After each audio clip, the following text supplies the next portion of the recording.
Ben, OK.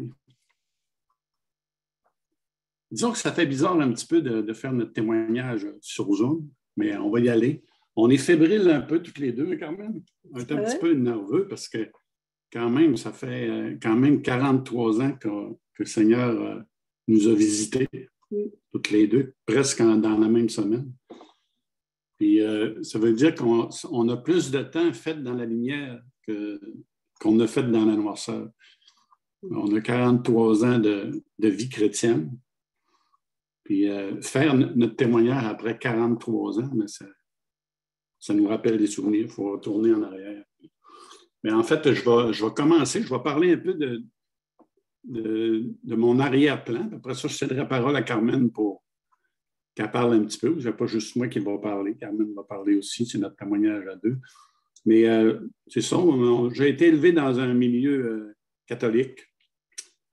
Un peu comme Obélix, on est tombé dedans quand on était petit. Nous autres, on a été élevés entre l'église, puis le couvent des sœurs, puis le presbytère, les curés, les vicaires. Mon père était organiste à l'église, puis était très impliqué dans l'église catholique. C'est qu'on a été élevés dans un arrière-plan catholique. Moi, j'ai été servant de messe. Peut-être que ça ne dira pas grand-chose à certains, là. Servant de messe, enfant de chœur pendant 7 ans. J'étais habillé en soutane, puis je connaissais mon suspiat en latin. Ça fait des années, là, je ne m'en souviens plus, là, mais c'est ça, c'était mon arrière-plan, puis c'est ça. J'ai toujours... Cet arrière-plan catholique-là nous a donné quand même la crainte de Dieu, puis la pensée de l'éternité, puis le fait que Dieu existe. J'ai toujours cru que Dieu existait, j'ai toujours cru en Dieu pendant toute ma jeunesse. Et je croyais en Dieu aussi encore à l'adolescence, quoique j'ai quand même abandonné l'Église catholique puis toutes les pratiques. Aller à l'église, puis aller à la messe, j'avais abandonné ça, aller à la confesse aussi. Puis je me souviens même quand j'étais jeune, je me disais pourquoi est-ce que je devais me confesser après, pourquoi pas directement à Dieu. C'est encore une fausse pensée parce que tu ne peux pas aller à Dieu sans un intermédiaire. Mais maintenant, on sait qu'il y en a juste un intermédiaire. Mais c'était toutes des choses qu'on réfléchissait quand on était jeune, puis on allait à l'église, puis on essayait de comprendre qu'est-ce qui se passait au juste. Souvent, on regardait le chemin de croix. Encore ça peut-être, ça ne dira pas grand-chose aux plus jeunes, mais quand on faisait le chemin de croix, puis on regardait ça, on ne comprenait pas vraiment c'était quoi. On trouvait que le Seigneur faisait pitié, mais en fin de compte, c'est nous autres qui faisions pitié. C'est toutes des choses qu'on a appris quand on était jeune, mais il y a bien des choses dans le christianisme qu'on ne comprenait pas. On était élevé dans le christianisme sans connaître le Christ du christianisme. Puis, moi, je me souviens, quand j'étais adolescent, il reste que quand même cet arrière-plan catholique-là m'a aidé parce que j'avais des idoles. J'avais les Beatles comme idoles, puis Cat Stevens. Puis ces idoles-là se sont tournées vers les dieux païens de l'Occident, puis vers l'islam, puis tout ça. Puis moi, j'étais un peu choqué contre mes idoles parce que je trouvais que, pour moi, le christianisme, c'était quand même la vérité, puis des choses qui étaient vraies. Je croyais à la Bible, je croyais au Dieu de la Bible, au Dieu de mes parents, de ce que l'Église catholique nous avait amené. C'était quelque chose qui était ancré. Puis ça m'a gardé, je pense, un certain temps, là. Sans me donner le salut, ça m'a quand même gardé bien des religions fausses, puis tout ce genre de choses-là. Alors voilà pour aller à peu près à l'adolescence. Je vais laisser Carmen parler un petit peu. Qu'est-ce qu'elle a à dire sur son arrière-plan? Bien, pour commencer, je vais vous dire que c'est un honneur de pouvoir apporter mon témoignage encore une fois de ce que le Seigneur a fait dans notre vie. Puis, c'est ça. Moi, j'ai été élevée dans une famille de 14 enfants. Nous étions 10 filles et 4 garçons. Nos parents étaient catholiques, puis on a quand même eu une enfance heureuse parce que on était 10 filles, 4 garçons. Ça fait que moi, j'avais beaucoup d'amis. Tous mes frères et sœurs. Puis quand ma mère, elle ne voulait pas que les voisins viennent chez nous parce qu'elle trouvait qu'elle en avait assez. Alors, puis c'était les plus vieilles qui s'occupaient de nous autres. Comme moi, j'ai une deuxième mère parce que ma soeur qui a 10 ans plus vieux que moi, ben, c'était elle qui m'a beaucoup bercée puis s'occupait de moi. Puis, chez nous, c'était sévère, c'était très sévère. Il fallait écouter, on avait des conséquences graves. Et puis, ensuite, vers 6-7 ans, ben, j'ai eu une épreuve dans ma vie parce qu'il y avait ma grand-maman qui demeurait en haut de chez nous. Puis on avait une porte qui communiquait, puis j'étais très proche d'elle. Je l'aimais beaucoup. Puis le midi, quand j'allais l'aider pour faire sa vaisselle, puis elle me donnait une kiss. Fait que dans ce temps-là, c'était gros avoir une kiss parce qu'on n'avait pas de bonbons à la maison. C'était une personne douce que j'aimais beaucoup. Puis elle a tombé malade, puis elle est décédée. Elle n'a pas voulu aller à l'hôpital. Puis maman l'a pris en bas, d'ailleurs, dans ma chambre, elle est décédée. Puis ça, là, ça a été une grosse épreuve parce que c'était la première fois que j'étais confrontée à la mort. Puis je n'avais pas de réponse. Tu sais, pourquoi la mort? Puis pourquoi il m'enlevait ma grand-mère puis qu'il la mettait dans la terre? Puis je ne savais pas où elle était. Puis je pleurais tellement que maman a dit à ma soeur, va-t'en avec elle à la maison là, parce qu'elle n'est pas consolable. Fait que je n'avais pas de réponse. Puis je me dis aujourd'hui, les parents qui sont chrétiens, qui peuvent enseigner leurs enfants, puis leur apprendre ces choses-là, c'est un grand privilège qu'ils ont. Puis c'est important de prendre le temps de le faire parce que quand un jour ils vont être confrontés à des choses, ben, ils vont avoir des repères qui est la parole de Dieu. Puis ils vont avoir des réponses. Fait que je veux encourager les parents. J'aurais aimé ça avoir des parents qui puissent tout m'enseigner ces choses-là de la parole de Dieu. Fait que pour continuer, j'ai grandi avec la peur de la mort, la peur des morts, puis quand même heureuse, non? J'avais une bonne santé. Ben, je me suis fait frapper quand j'étais jeune, j'ai eu un gros accident, mais je n'ai pas eu des grosses séquelles. J'avais des cicatrices, j'avais 2-3 ans. J'ai laissé la main de ma grand-mère pour traverser la rue pour aller voir ma mère, puis je me suis fait frapper par un gros tracteur. Fait que merci Seigneur de me garder. Ensuite, puis là, ben, j'ai grandi avec la question toujours, tu sais, comme un vide dans le cœur de ne pas savoir ces choses-là. Puis la parole de Dieu a dit aussi dans Ecclésiaste que il fait toutes choses bonnes en son temps. Même il a mis dans le cœur la pensée de l'éternité. Fait que même si je n'avais pas de réponse, je savais qu'on était éternel puis il y avait quelque chose après, mais je ne savais pas quoi. Mais j'avais la crainte, la peur. Puis c'est sûr que j'allais à l'église, mais moi, quand j'allais à l'église, je prenais un missel puis je lisais. Je lisais là-dedans parce que je trouvais ça redondant, là, tout le temps les mêmes choses. Fait que je cherchais d'une certaine façon comme ça, parce qu'il y avait des versets quand même de la Bible dans ces petits missels-là. Fait que je croyais en Dieu créateur, parce qu'on avait été quand même enseigné de quelques versets, quelques vérités de la parole de Dieu. Puis je craignais Dieu aussi parce que je savais que j'étais pécheresse, parce que du mal, j'en avais fait. Mentir, voler, haïr certaines amies, et j'en passe. Alors, je savais que j'avais une crainte de Dieu, justement parce que j'étais pécheresse. Et puis, l'adolescence, bien, c'est les sports, les amis.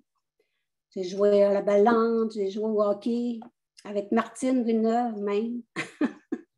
Et puis, Martine, en passant, ben, c'est une grande bénédiction parce que c'est une sœur dans le Seigneur, la femme de Jean-Marc. Puis nous, on a été élevés dans un petit village, tout le monde se connaissait. Fait que Dieu est bon et grand parce qu'aujourd'hui, on se connaît dans la famille de Dieu. On a accepté le Seigneur. Fait que je voulais dire ça en passant. Et puis, plus tard, ben, j'ai rencontré Paul, jeune. Et puis, j'étais jeune, j'avais 15 ans. Puis là, on s'est fréquenté un peu, mais ma maman me dit que c'était trop sérieux. J'étais trop jeune. Fait que là, on a arrêté les fréquentations. Ensuite, on s'est retrouvés un peu plus tard. Puis là, moi, je travaillais dans une banque. Paul travaillait aussi sur les autobus. Et puis, moi, j'avais 21 ans à ce moment-là. Là, on s'est fréquenté quelques années. Puis là, ma mère, sur recommandation de ma maman, ben, elle nous a conseillé de se marier. Puis elle dit, je vais vous laisser le logement en haut de la maison. Puis, fait qu'on a trouvé que c'était un bon conseil, hein, Paul? Oui. On n'a jamais regretté, en tout cas. Oui. Fait que là, on a décidé de se marier. Ça fait 21 ans, Paul avait 23 ans. Et puis, même si on avait un bon travail, la santé, on était mariés, des activités, il y avait toujours un vide dans notre cœur. Moi, je n'avais pas la paix. Je n'étais pas plus heureuse pour tout ça. Parce que ce n'était pas ça qui remplissait le vide qu'on avait dans le cœur. Fait que je continuais à chercher. Puis, et puis là, on était rendu là dans notre vie. Fait que je vais laisser à Paul la parole, ce qui s'est passé après. Ah oui, ça, quand on regarde ça en arrière, on est vraiment, on remercie vraiment le Seigneur de s'être révélé à nous parce que c'est vraiment un temps où on avait tout pour être heureux, mais on ne l'était pas. Il manquait quelque chose. Puis, moi, je me souviens, j'ai tellement changé de travail souvent. Il y a une année où j'avais 7 T4. À force que j'avais changé de travail, je n'étais pas heureux dans ce que je faisais. Je n'étais pas capable d'être bien parce que je me demandais qu'est-ce que je faisais sur cette terre, puis pourquoi j'étais là, puis pourquoi j'avais un bon travail à l'Alcan, j'étais même placé à l'Alcan, puis je pense que c'était le pire moment de ma vie où j'ai eu un des travails les mieux rémunérés, puis mais je pense que c'est un des pires moments de ma vie où je me posais des questions. Comment est-ce que j'étais malheureux dans pourtant, j'étais marié, j'étais heureux, mais spirituellement, je ne l'étais pas. J'avais un manque. Il me manquait quelque chose, puis je cherchais. Puis je cherchais tellement que j'ai lu des livres comme La vie impersonnelle, la puissance de votre subconscient. Je suis même allé dans des groupes de mind dynamique, de dynamique de la pensée. Puis, mais là-dedans, encore là, je trouvais pas ce que c'est que j'avais besoin. J'étais toujours en perpétuelle recherche de vérité, puis de qu'est-ce qui se passait, puis qu'est-ce qui était l'essentiel de la vie. Puis, et je me souviens, un jour, je travaillais à l'Alcan. Je ne sais pas s'il y en a qui ont déjà travaillé, il y en a sûrement qui ont déjà travaillé à l'Alcan ou qui connaissent un peu l'Alcan, mais à l'Alcan, il y a des potes, puis au milieu des potes, ça s'appelle la vallée du diable. Ça s'appelle le diable.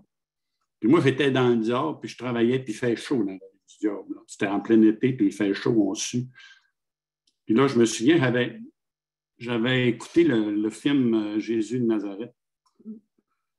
Puis le personnage m'avait vraiment...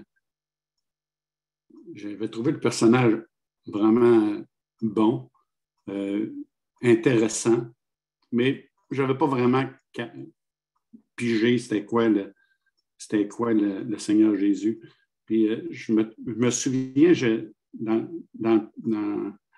le diable, j'avais posé cette question-là à Dieu, là, mot à mot. Là, j'avais dit, Seigneur, mais je ne sais pas si tu vois, ça fait 43 ans que ça me touche encore.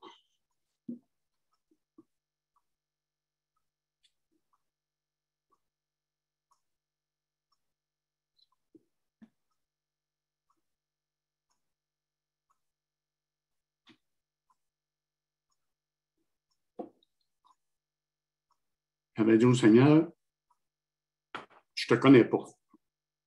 Je ne sais pas si tu existes. Mais si tu existes, révèle-toi. Révèle-toi à moi. On est à bout quand on dit ça. Puis quelques semaines après, je suis allé chez mon frère Mario. Mario, que vous connaissez. Et on avait parlé du Seigneur, on avait parlé du film. Mario doit s'en souvenir. Mario, tu t'en souviens? Puis il m'avait parlé de Satan, tout ça. Puis je me disais, oui, donc ça se peut pas. Puis il y a des choses que je ne comprenais pas. Je ne comprenais rien, en fin de compte. Puis on avait parlé du Seigneur. Puis moi, je me souviens qu'il m'avait donné ma destinée. Et j'étais parti avec ça. Puis aussi, un peu avant, Réal et Hélène étaient au Seigneur. Puis quand il était venu chez nous, il avait parlé à mon frère Pascal, puis à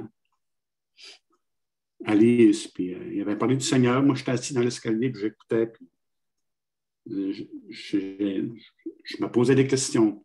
Mario me donne ce livre-là, puis je pars avec. Puis je l'ai lu. C'est en lisant ce livre-là que le Seigneur a vraiment.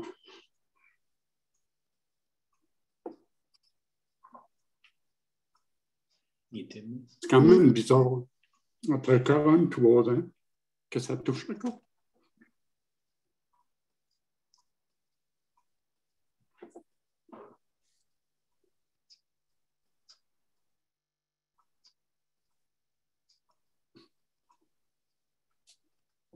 Comment est-ce que le Seigneur nous a aimés? Qui est mort à la croix.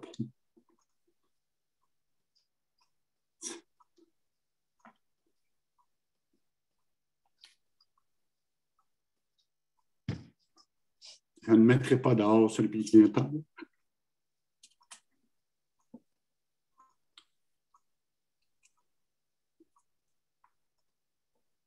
Non seulement il ne m'a pas mis dehors, il m'a gardé, parce qu'il dit plus loin que personne ne lui ravira de sa main.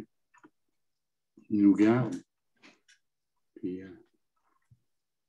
je me demande si je devrais pas céder la parole à Caroline, juste pour m'en remettre un peu de mes émotions. Mais je ne pensais pas qu'à parler du Seigneur, ce que le Seigneur a fait de notre vie, que ça allait me replonger dedans comme ça. C'est parce que c'est grand.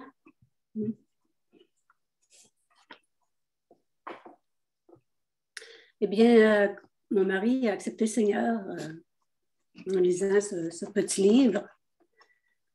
Et une semaine après ou deux, il m'a passé ce fameux petit livre, Ma destinée.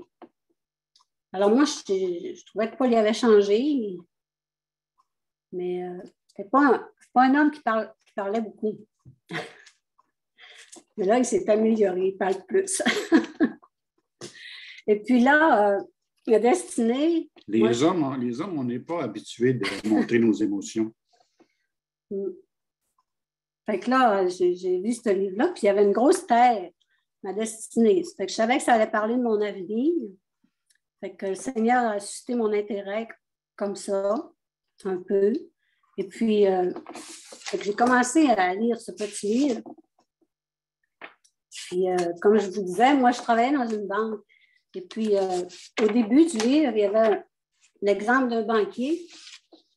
Puis, c'est un chrétien qui l'évangélisait. Il est dans son bureau pour aller emprunter l'argent. Puis, il témoigne au banquier. Puis, il explique le plan du salut, puis de Jésus. Puis là, le banquier conteste. Puis, en fin de compte, le chrétien, ben, il vient, il fait réfléchir que Dieu, ben, c'est le banquier d'une certaine façon. C'est lui qui décide du taux d'intérêt qui va être fixé. Le banquier il décide de ces choses-là. Alors, Dieu, c'est lui qui décide aussi du plan qu'il va offrir à la race humaine, à l'être humain, pour être sauvé. Fait que je vais juste vous lire ce qui était écrit. Ça dit et pendant ce temps, Dieu, le grand banquier, vous a offert le salut selon son plan. Voulez-vous maintenant abandonner le vôtre et accepter le sien? Êtes-vous prêt à rencontrer Dieu sur la base de ses propres termes? Fait que ça, moi, ça m'avait suscité un intérêt aussi parce que j'ai écrit oui. Ça m'intéressait. Alors là, le Seigneur avait suscité mon intérêt. Je savais que Dieu avait un plan. Il ne nous a pas laissé tout seul. Il y avait un plan. Fait que j'ai continué à lire ma destinée. Ça parlait de religion, ça parlait de moralité, ça parlait des œuvres, si on peut gagner notre salut en pratiquant une religion, si c'est en étant une personne morale, si c'est par les œuvres. Mais en ce qui concerne la religion, il nous disait que si la religion peut sauver, alors pourquoi le Christ est-il mort? Amis, il n'y a qu'un seul sauveur et ce n'est pas la religion, c'est Jésus-Christ. Fait que la lumière commençait à se faire dans mon cœur. En ce qui concerne les œuvres, dans ce livre-là, c'était plein de versets bibliques. Puis il y avait toujours des exemples qui nous amenaient à réfléchir. Et par rapport aux œuvres, il y avait un verset aussi qui disait que c'est par grâce que vous êtes sauvés, moyennant la foi. Et cela ne vient pas de vous, c'est le don de Dieu. Cela ne vient pas non plus des œuvres, afin que nul ne puisse se glorifier. Il nous a sauvés non pour des œuvres que nous aurions faites en état de justice, mais à raison de sa miséricorde. Sa miséricorde envers nous, son amour. Et puis, il nous appelait. Il fallait choisir. Choisissez, prenez, recevez. Puis, il parlait de Jésus-Christ, que le Fils de Dieu, il était sans péché. C'était le seul qui pouvait me sauver, ma condition de perdition. Et je savais que Jésus était mort pour moi à la croix, parce que le salut, c'est personnel. C'est toi avec Dieu qui rencontre Dieu sur la base de son plan, qui est le merveilleux Fils de Dieu, qui a descendu sur cette terre à la croix du Calvaire.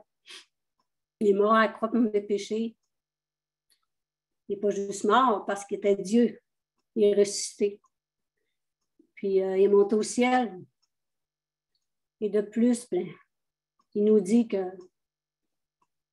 lorsque je m'en serai allé, je reviendrai et je vous prendrai avec moi, afin que là où je suis, vous y soyez aussi. Alors aujourd'hui, en acceptant Seigneur Jésus comme mon sauveur personnel, il y a de cela 40 quelques années, eh bien, je sais que Jésus est au ciel puis qu'il me prépare une place. Puis je sais que je lui appartiens, puis que les réponses que je cherchais quand j'étais jeune, je les ai toutes trouvées en la personne de Jésus-Christ, dans la parole de Dieu, le livre de Dieu. Puis qui me disait aussi que Jésus est le chemin, la vérité et la vie. Nul ne vient au Père que par moi. Puis des fois, il y en a qui disent que des chemins, il y en a beaucoup pour aller à la spiritualité, mais le Seigneur Jésus, il dit « Je suis le chemin ». Bon, mais ce qui est spécial là, quand tu acceptes le Seigneur, c'est que tu es tellement dans la noirceur avant, puis quand tu acceptes le Seigneur, tu comprends qui est le Seigneur Jésus-Christ, là, c'est vraiment la lumière totale, parce que ça change tellement ta vie, là, ça change tellement ta perception, puis tes convictions. Je me souviens que j'avais aucune conviction, j'étais mêlé, puis du moment où j'ai accepté le Seigneur, j'ai cru que la Bible était vraie d'un bout à l'autre. J'étais confiant, je savais ce que j'allais. Je ne cherchais plus parce que j'ai cherché pendant toutes ces années-là. Mais maintenant, je ne cherchais plus parce que j'avais trouvé. Je me souviens, j'étais allé dans un salon du livre. Puis là, je regardais tous les livres, toutes ces choses-là. Avant je regardais ça, puis je me demandais quel livre serait bon. Puis là, je me disais, bon, il faut que je trouve quelque chose de bon. Mais là, quand tu as accepté le Seigneur, tu vas dans ces salons-là, puis tu n'as plus faim de rien. Tu n'as pas besoin de rien parce que tu sais que ta vérité, tu sais. Tout ce que tu vas rechercher, c'est plutôt des livres chrétiens, des livres qui vont t'apprendre à mieux connaître le Seigneur. Puis, en fin de compte, c'est ça qui est merveilleux, c'est que du moment que tu as crise dans ta vie, l'Esprit te scelle, puis tu sais à qui t'appartient. Ça ne dit pas que ta vie va être parfaite, puis que tu vas être parfait, mais on sait qu'on est sécurisé en lui.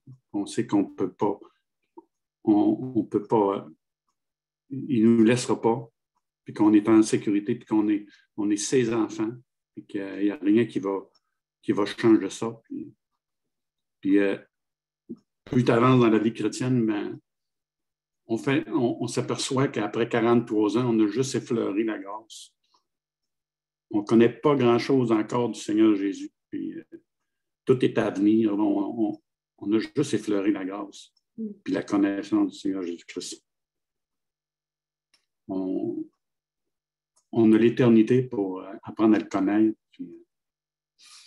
Puis on a eu des enfants. Quand on a accepté le Seigneur, on était mariés, ça faisait 2-3 ans, 4 ans, 3 ans. Non, 3 ans. En 79, on s'est mariés ensemble, ça faisait 3 ans. Mais on n'avait pas d'enfants. On a eu Véronique en 81. Mais là, ça a tout changé parce qu'à ce moment-là, ben, on sait qu'est-ce qu'on veut enseigner à nos enfants. On sait qu'on peut leur enseigner la vérité. C'est ça qu'on a fait du mieux qu'on a pu. On a essayé d'être fidèles pendant toutes ces années-là. C'est sûr que ça n'a pas été parfait. Il y a des années où ça a été plus difficile. Puis, mais le Seigneur était toujours là. Le Seigneur a toujours été fidèle à travers toutes ces années-là. Fidèle, puis souvent, je dis à Carmen, je dis, on est béni tout le temps. Surtout là, pendant ces 2 dernières années, là, on a été spécialement bénis. Nos enfants, on ne pensait jamais que Stéphanie allait revenir ici, à rester en haut. On a eu nos petits-enfants en haut. Le Seigneur a pourvu. Puis on le remercie, on loue le Seigneur pour tout ça, de nous avoir sauvés, de nous avoir permis d'élever nos enfants dans la foi. Puis merci parce qu'ils ont la foi. Des fois, ce n'est pas facile, il y a des périodes plus difficiles, mais on sait qu'ils ont la foi, qu'ils croient en Dieu. Ça, c'est une bénédiction.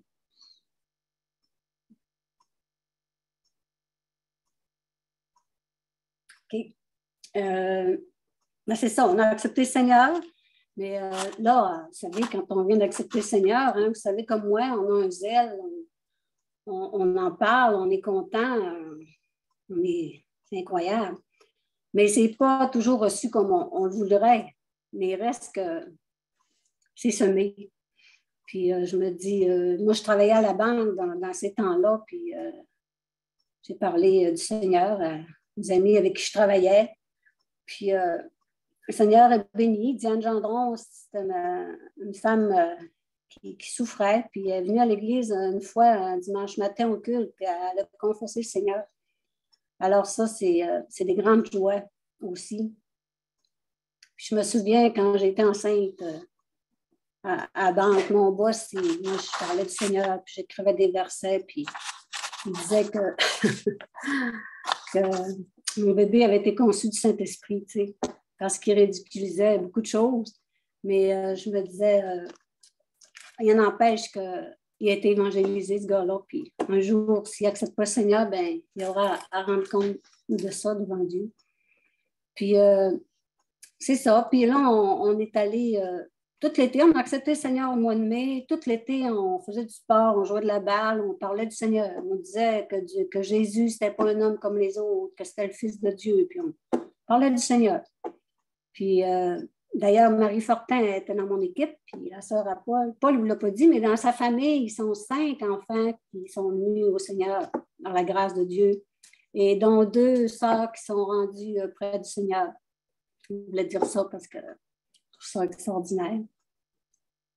Fait que Marie Fortin, ben c'est ça, on lui a parlé du Seigneur, puis pas longtemps après aussi, elle a confessé le Seigneur. Puis, on est-tu trop long, là? Vous nous couperez quand on n'aura plus de temps, là. Vous avez encore un bon 5 minutes, les amis. Ah bon, OK.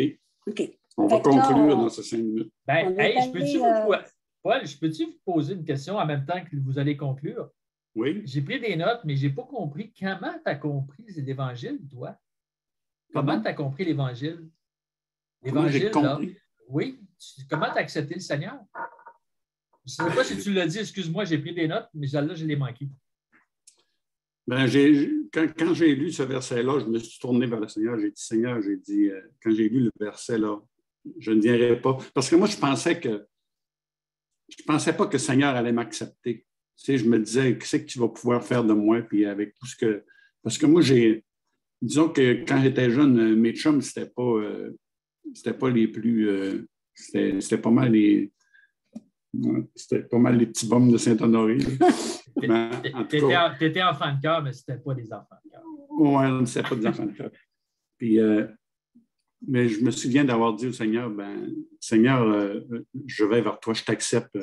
Je crois vraiment que tu es le sauveur du monde. Puis, je crois que tu es la personne qui va me sauver. J'ai accepté le Seigneur avec ce verset-là. Puis le Seigneur Jésus, à ce moment-là, toute ma vie a changé.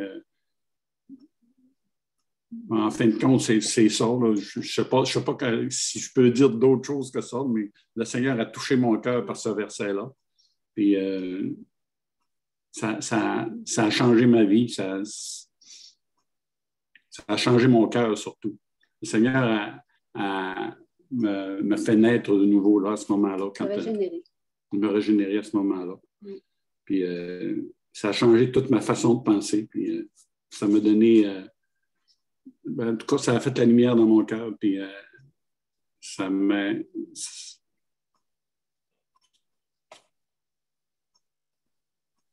C'est ça, puis on s'est fait baptiser le 21 décembre. Au mois de septembre, on allait chez M. Bottré. Mario nous avait invités à aller chez M. Bottré. Puis, Paul, quand tu es arrivé là, qu'est-ce que tu as pensé? Tu te souviens? Je me suis battu. Oui. Ah, c'est parce que moi, quand j'étais allé dans des groupes de dynamique, ce que je trouvais, c'est qu'il n'y avait pas d'amour, il n'y avait pas de... J'étais pas... Les personnes, c'était comme des groupes qui ne s'occupaient pas des autres, de ceux qui arrivaient, tout ça. Quand je suis arrivé chez M. Bottré, tout de suite, ce que j'ai vu, c'est l'amour. C'est l'amour. Les gens sont venus vers nous autres. Ils nous ont parlé avec amour. Puis ils nous ont, tout de suite, ils nous ont acceptés. Ils nous ont démontré de l'amour. Puis ils nous ont intégrés parce que, comme je disais, on a passé l'été, nous autres. On a accepté le Seigneur au mois de mai. Puis on est allé à l'Assemblée au mois de septembre. Puis quand on est arrivé à l'Assemblée, on était bien reçus. Puis à partir de ce moment-là, on a continué d'aller à l'Église. Puis on a été enseigné par... M. Bottré, puis ses cours de Romains, puis Actes, puis tous ces cours-là, on a tout suivi ça. Et, pendant l'été, je me souviens que Réal m'avait appelé 2-3 fois, Réal Gauthier. Il m'appelait, il faudrait que tu viennes à l'Assemblée, mais moi, j'étais toujours occupé, je jouais au tennis à quelque part, ou je jouais à la balle ailleurs. Mais j'étais toujours occupé, trop occupé pour aller à l'Assemblée. Mais du moment où on est allé à l'Assemblée la première journée, après ça, on n'a jamais arrêté parce que on a vu, tout de suite, on a vu l'amour des frères. Il y avait des savoirs qui étaient là. Il y avait plein de chrétiens qui nous ont bien accueillis. Réal puis Mario étaient là aussi. Je me souviens quand la première fois que je suis allé chez M. Bottré, Mario, je ne sais pas si tu te souviens, c'est toi qui ouvrais. C'est toi qui ouvrais l'Assemblée chez M. Bottré. Qu'est-ce qui s'est passé? Puis je me souviens que je m'étais dit, jamais de la vie que je vais ouvrir une assemblée comme Mario fait. Jamais de la vie. Mais tu vois comment est-ce que le Seigneur nous change et comment est-ce qu'il nous transforme. Ben, c'est ça, en fin de compte, c'est ça notre témoignage. Là. Mais aussi, c'est certain qu'en 43 ans, on a eu des belles bénédictions, mais il y a eu des temps d'épreuve aussi. Puis je me dis, c'est important aussi, les épreuves, la parole de Dieu, elle dit, parce que ça fait grandir notre foi. C'est là qu'on faut persévérer, puis dire oui, aimer Dieu, même dans l'épreuve. Il y a eu des temps difficiles. Paul, à un moment donné, il a perdu son emploi. On avait les 3 enfants. On n'arrivait plus. Mais l'Église a pourvu. On a eu des dons. C'était une grande bénédiction. Puis on remercie le Seigneur encore aujourd'hui pour ça. Puis, alors, on est heureux. Ben oui, on est heureux. On est des grands-papas très heureux. On a toujours été bien mariés, puis on est encore bien. Hein? Oui, mais là, on n'oublie pas qu'on est 3. Hein? On est 2 plus Dieu. Ça fait toute la différence dans une vie de couple, puis les enfants, puis le mariage. Eh bien, Amen. Amen. Amen. Hey, merci beaucoup, Paul et Carmen. Moi, j'ai beaucoup, beaucoup apprécié. Tu sais, Paul, tu dis, je ne savais pas que ça allait me faire ça ou comment je peux, à 43 ans après, on est encore aussi sensible. Ben, tu sais quoi, je pense que l'inverse n'est pas normal. C'est-à-dire ne pas être sensible à ce que Dieu a fait dans notre vie, même après 43 ans. Ce n'est pas normal. Ce qui est normal, c'est d'être sensible et d'être touché par ça. Touché par l'amour de Dieu, là, ça, on ne peut pas se tromper. Alors, merci beaucoup. Je pense qu'on est touché pour l'éternité. Hein? Ben oui, ben oui. Merci, Paul. Ben, pendant que vous avez la parole, je pense que peut-être qu'on regretterait, peut-être qu'il y a quelqu'un qui aurait le goût de poser une question sur leur histoire avec le Seigneur. Je vous donner l'opportunité de le faire. On ne savait pas qu'il y avait une période de questions. Des fois, c'est des éclaircissements parce qu'on vous connaît bien, puis il y a plein de gens qui ont été impliqués dans votre salut qu'on connaît aussi. Donc, c'est sûr qu'on pourrait parler longtemps, mais effectivement, s'il y a des gens qui veulent poser des questions, c'est parfait. C'est le temps. On fait ça pour ça aussi, là.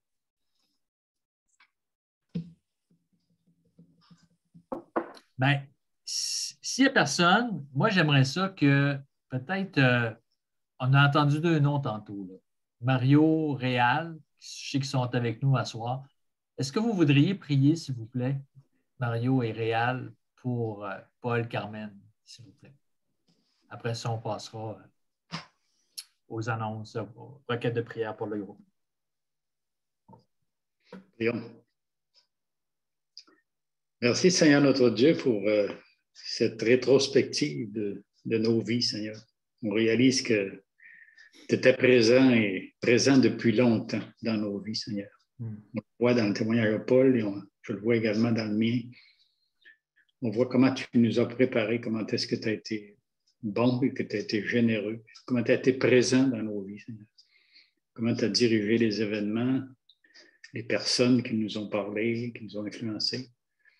Et surtout, Seigneur, merci pour ton esprit qui nous a touchés, qui nous a mis au large, Seigneur. Ça, on ne sera jamais assez reconnaissant pour ça, Seigneur. On a été mis au large par toi, Seigneur. Et aujourd'hui, on peut l'apprécier, puis on a la joie dans le cœur. C'est une joie qu'on ne peut pas perdre jamais, Seigneur. Alors, on te loue pour ça, on te loue pour Paul, Vincent, Carmen, pour leur famille. Je te loue, Seigneur, pour ma famille également, tous ceux qui te connaissent dans ma famille. Je te loue, Seigneur, pour toutes les bénédictions que nous avons eues à travers cette vie. En Jésus. Amen. Amen. Amen. Seigneur notre Dieu, on est reconnaissant encore pour ce témoignage et pour ce témoignage, cette puissance du Saint-Esprit dans nos vies qui nous a transformés. Et peu importe tout ce qu'on habite, Seigneur, sur cette terre, le Seigneur est là pour sauver des âmes et il connaît ses élus, même avant la fondation du monde. Et c'est pour ça, Seigneur, qu'on est appelé à lui. Merci encore pour ce magnifique témoignage. Merci encore pour cette démonstration de la puissance et l'autorité du Seigneur Jésus dans nos vies. Et on a pu voir à travers le témoignage, Seigneur, comment est-ce que tu de nombreuses personnes ont pu être aussi mis en contact avec cette bonne nouvelle de l'Évangile. On peut considérer qu'il n'y a pas beaucoup de personnes qui en réalité ont été marquées par le Saint-Esprit, Seigneur, dans leur vie. Mais c'est notre mission, Seigneur, de dire, d'aller de toutes les nations, les disciples, enseignez-leur ce que vous avez prescrit. On va essayer de faire la puissance du Seigneur Jésus, cette mission dans nos vies. Merci encore pour Paul, Carmen. Je sais que leur vie a été un bon témoignage et en attendant le retour du Seigneur Jésus ou notre départ vers lui, Seigneur, on peut considérer encore toutes les bénédictions et toute la grandiosité de ce moment, Seigneur, qui nous attend. Et encore une fois, qu'on te dit merci pour ce témoignage. Merci encore pour cette possibilité qu'on a d'écouter encore une fois l'histoire de Jésus qu'on te bénit. Amen. Amen. Amen. Merci beaucoup, messieurs. Est-ce que vous avez des sujets de prière? Marc-André, est-ce que tu veux écrire sur le chat les